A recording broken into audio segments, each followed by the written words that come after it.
mental health impact of the COVID-19 virus and how to better cover it. As studies and health experts have pointed out in recent weeks, the toll of the virus is not just a physical one. People across the world are grappling with grief, isolation, economic strife, and more. Healthcare workers and those on the front lines of this work, including journalists, have been hit hard, as well as people with pre-existing mental health conditions.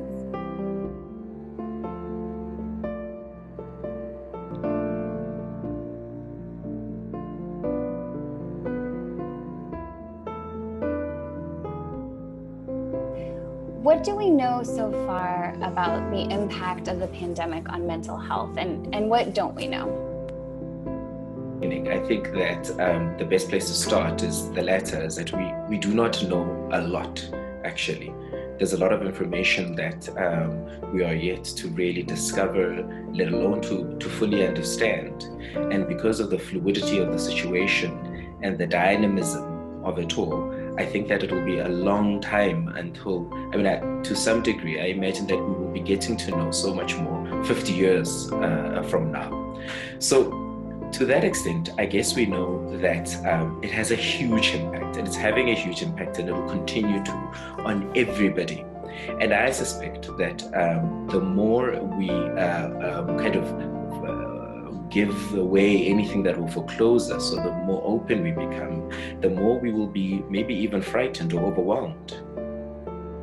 What are some of the things that matter when it comes to the way a story is covered and whether it does help rather than harm? So make sure that why you're telling the story is actually something to do with their diagnosis and has actually something to do with prevention or treatment or something. There's a reason you're talking about their mental illness.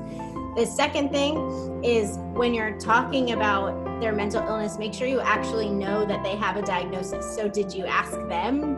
Who's the source? Did it come from just like the cops? Like, is it made up? Like, a lot of times it's hearsay, and that doesn't help either, because it's not really helpful to guess. Invented diagnoses are not helpful either, because that just kind of puts a label on someone that is not a true label, and labels don't help anyone.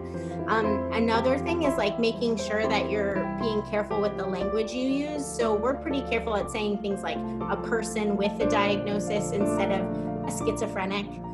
We don't like words like psycho or lunatic or crazy.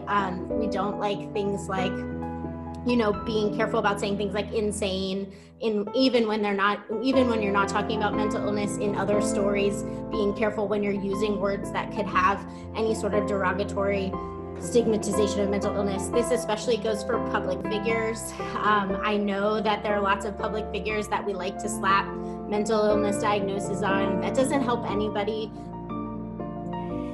Antonio Gutierrez, the Secretary General of the UN, recently wrote in an op-ed that even without a pandemic, 1 in 4 people suffer from a mental health episode in their lifetime. And he said, unless we act now, there will be enormous long-term consequences for families, communities, and societies.